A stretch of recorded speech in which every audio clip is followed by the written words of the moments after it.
SK하이닉스가 1년 전에 19만 원이었습니다. 지금은 165만 원입니다. 1년 만에 정확히 9배가 올랐습니다. 그런데 어느 증권사 리포트에는 이 종목의 적정 주가가 300만 원이라고 적혀 있습니다. 지금 가격에서 다시 80%가 더 올라야 한다는 뜻입니다. 이게 한 사람이 지나가다 던진 말이 아닙니다. 한국 증시 사상 두 번째로 시총 1000조 원을 돌파한 회사에 그 위로 다시 80%를 더 얻는 보고서가 나온 겁니다. 4월 초만 해도 이 회사 시총은 630조 원이었습니다. 한 달 만에 약 400조 원이 새로 쌓였습니다. 같이 묶이는 종목이 또 있습니다. 삼성전자입니다. 어느 증권사는 삼성전자 목표가를 50만 원으로 올렸습니다. 1분기 영업이익만 57조 원이 넘었고 그중 반도체 부문이 53조 7천억을 찍었습니다. 작년 같은 분기와 비교하면 8배 이상입니다. 그런데 정말 이상한 점이 있습니다. SK하이닉스의 1분기 영업이익률은 72%입니다. 같은 분기에 그 유명한 대만 TSMC가 58%였습니다. 파운드리의 왕보다 한국 메모리 회사가 14%포인트 더 남기고 있는 겁니다. 그리고 SK하이닉스의 현재 PR, 그러니까 이익 대비 주가는 5배에 불과합니다. 같은 시간 엔비디아는 30배가 넘고 TSMC도 20배 위입니다. 이익률은 가장 높은데 주가는 가장 헐값으로 매겨져 있습니다. 9배가 올랐는데 보고서는 다시 80%를 얹습니다. 이건 우연이 아닙니다. 누군가 이 숫자를 콕 집어 계산했고 거기엔 분명한 이유가 있습니다. 그 이유가 단지 AI 호황제 같은 두 글자라면 이 영상을 시작도 안 했을 겁니다. 오늘 뜯어볼 건 그 보고서 종이 뒤에 적혀있는 3가지 시그널입니다. 먼저 한 가지 짚고 넘어가야 합니다. 한국 시장이 메모리 종목을 볼 때 거의 본능처럼 갖고 있는 트라우마가 있습니다. 메모리 사이클이라는 단어입니다. 가까운 과거만 봐도 그렇습니다. 2022년에 삼성 반도체 부문은 24조 원을 벌었습니다. 그런데 그 다음 해 같은 부문이 15조 원 적자로 돌아섰습니다. 1년 사이에 약 40조 원이 통째로 사라진 겁니다. 이런 일을 두세 번 겪고 나면 시장은 메모리 회사 이익을 절대 곧이곧대로 믿지 않습니다. 지금 잘 벌어도 어차피 2년 뒤엔 토해낸다. 이 본능이 PER 5배라는 헐값의 정체입니다. 사이클 디스카운트, 다른 말로 사이클 할인이라고 부릅니다. 그러니까 지금 시장에 깔린 큰 질문은 단순합니다. 이번에도 또 그 사이클인가? 아니면 이번에는 진짜로 다른가? 적정 PER 10배는 지금 가격의 딱 2배, 즉 80%가 더 올라야 도달하는 자리입니다. 동네 가게로 치면 같은 매출이 나오는데 권리금이 2배로 인정되는 일입니다. 이걸 시장에선 PER 리레이팅이라고 부릅니다. 여기서 자연스럽게 의문이 따라 붙습니다. 한 달 만에 시총이 400조 원 늘어났다는 건 시장의 어느 한 부분이 이미 그 리레이팅을 시작했다는 신호가 아닐까요? 누가 무엇을 보고 그 헐값의 자물쇠를 풀기 시작한 걸까요? 답은 두 갈래에서 옵니다. 회사가 가져온 숫자, 그리고 그 숫자가 만들어진 계약 구조입니다. 먼저 숫자입니다. SK하이닉스의 올해 1분기 매출은 52조 원, 영업이익은 37조 원이었습니다. 영업이익률 72%란 매출 100원이 들어오면 72원이 그대로 이익으로 남는다는 뜻입니다. 만들어 파는 회사에서 거의 본 적 없는 마진입니다. 그 결과 1분기 끝에 회사 통장에 쌓인 현금만 54조 원이고 직전 분기보다 19조 원이 더 늘었습니다. 부채는 19조 원으로 줄어 차입금 비율이 12%까지 내려왔습니다. 한 분기 사이에 회사가 빚을 갚고도 통장이 한 번 더 두툼해진 겁니다. 신용평가사 피치는 4월 30일에 신용 등급을 BBB에서 BBB 플러로 한 칸 올렸고 무디스와 샌드피도 같은 방향으로 움직였습니다. 그런데 시장은 이 숫자만으로 PER을 2배로 올려주진 않습니다. 내년에도 내후년에도 이 정도가 나올 수 있는가가 답이 돼야 합니다. 그래서 두 번째 갈래 계약 구조가 등장합니다. 업계에서 LTA라는 말을 씁니다. 장기 공급 계약이라는 뜻인데 쉽게 말씀드리면 통신사 2년 약정과 비슷한 구조입니다. 메모리 회사가 빅테크들로부터 앞으로 N년치 물량을 미리 잠가두는 겁니다. 그런데 같은 LTA라도 2021년의 LTA와 지금의 LTA는 종이가 완전히 다릅니다. 2021년 그때 빅테크들이 메모리 회사들과 맺었던 LTA는 사실상 가계약에 가까웠습니다. 시장이 좋으면 사가고 나쁘면 어깨 한번 으쓱하면 끝났습니다. 실제로 2022년이 되자 그 약속들은 줄줄이 파기됐습니다. 한국 시장의 사이클 트라우마 절반은 그 종이 한 장이 너무 가벼웠던 데서 옵니다. 지금 다시 쓰는 LTA는 다릅니다. 향후 3년에서 5년치 물량이 미리 박힙니다. 거기에 성급금이 들어오고 가격은 어느 선 밑으로 떨어지지 않게 최저가 보장 조항이 붙습니다. 일부 계약에는 빅테크 본사가 직접 재무보증까지 섭니다. 통신사 약정으로 치면 위약금이 매출 전체를 물어주는 구조입니다. SK하이닉스 CFO는 실적 컨퍼런스 콜에서 향후 3년간 고객 수요가 자사 공급 능력을 크게 상회한다고 못 박았습니다. 삼성전자도 자기들 LTA에 상당한 구속력이 있다는 입장을 공식적으로 내놓았습니다. 여기서 시총이 한 달에 400조 원 뛴 이후에 절반이 풀립니다. 시장이 보고 있는 건 단순한 호황이 아닙니다. 매출이 미리 잠긴 회사, 일종의 구독료가 박혀 있는 회사로 메모리 사업이 옮겨가고 있다는 가능성입니다. PER 5배가 10배가 돼야 한다는 주장에 근거 절반도 여기서 풀립니다. 사이클 할인의 명분이 줄어드는 만큼 권리금은 다시 인정될 수밖에 없습니다. 다만 이것만으로 가격이 60%, 70%씩 폭등하지는 않습니다. 1분기의 디램 가격은 60% 넘게 올랐고 낸드는 70% 넘게 뛰었습니다. 계약 구조가 단단해진 것만으로는 이 폭주를 설명할 수 없습니다. 여기서 두 번째 시그널이 등장합니다. 두 번째 시그널은 공급 쪽입니다. 정확히 말하면 공급이 늘어나지 않는 이유입니다. 상식대로라면 가격이 60%, 70%씩 뛰면 메모리 회사들이 라인을 풀로 돌리고 신규 라인을 깔아 공급을 늘립니다. 그러면 곧 가격이 진정됩니다. 이게 우리가 알던 메모리 사이클의 뒷부분입니다. 그런데 이번엔 그 후반부가 작동하지 않습니다. 글로벌 디램 생산 능력은 2026년에 5%, 2027년에 4%만 늘어납니다. 가격이 그렇게 폭등했는데 공급은 거의 제자리 걸음입니다. 이유가 묘합니다. 회사들이 게으른 게 아니라 손이 다른 데 묶여 있어서입니다. HBM이라는 새 제품 때문입니다. 풀어서 말씀드리면 고대역폭 메모리, 데이터를 한꺼번에 더 굵게 흘려보내는 메모리입니다. 일반 디램이 1차선 도로라면 HBM은 다차선 고속도로입니다. AI 학습용 GPU에 반드시 붙는 부품입니다. 문제는 HBM 한 개를 만드는 데 들어가는 웨이퍼가 일반 디램 두세 개 분량이라는 점입니다.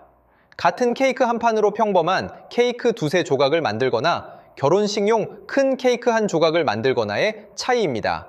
메모리 회사들은 같은 라인에서 일반 디램 두세 개 대신 HBM 한 개를 굽기로 결정합니다.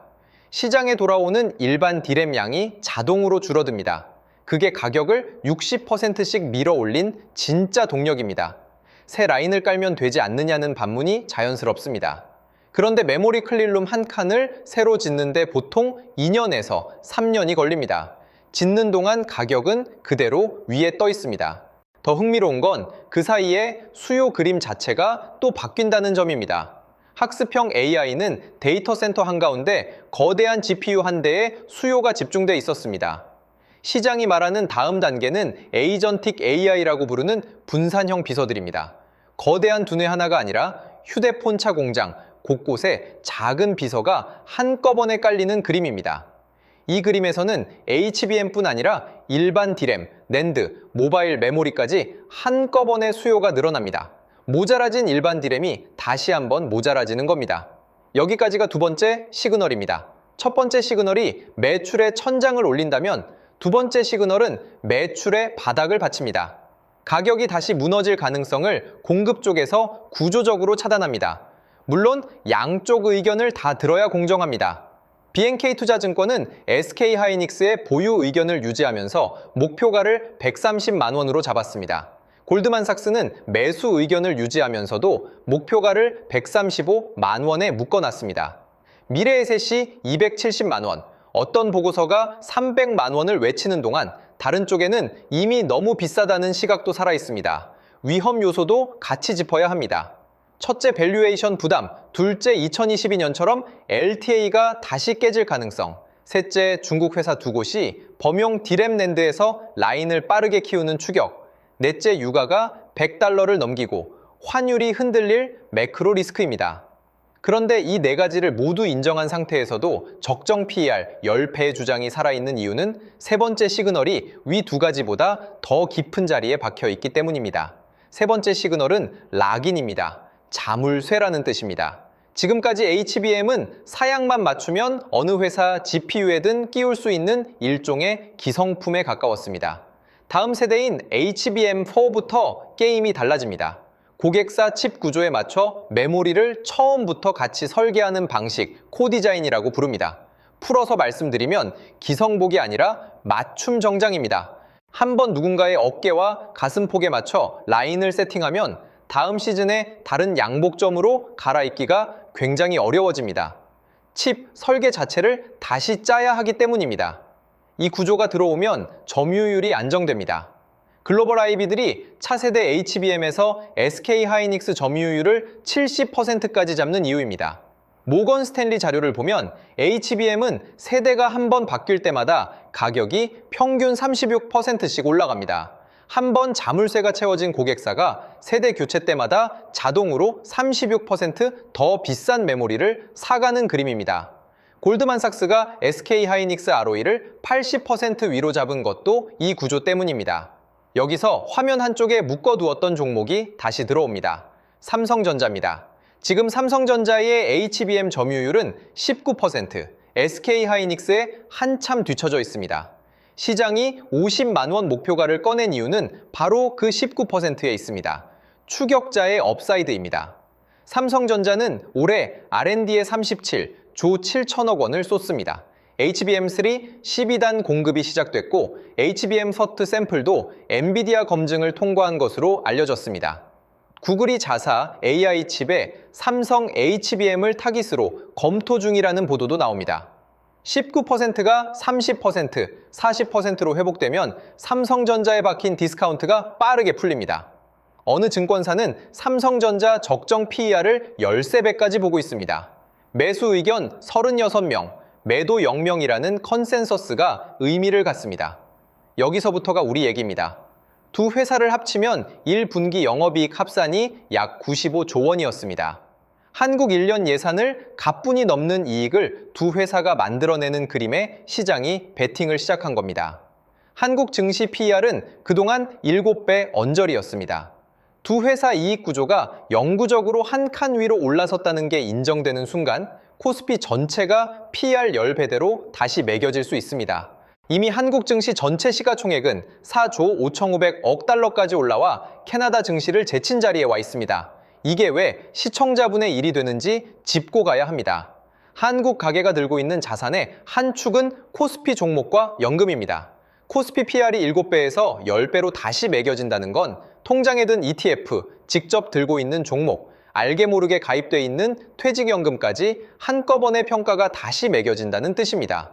보고서 한 장이 박은 300만 원과 50만 원이라는 숫자 옆에 우리 가계의 좌표가 같이 박혀 있는 겁니다. 이쯤에서 한 사람을 인용해야 합니다. 미국에서 오랜 기간 채권과 부실 자산을 다루어온 어느 운용사의 공동 창업자가 한 말이 있습니다.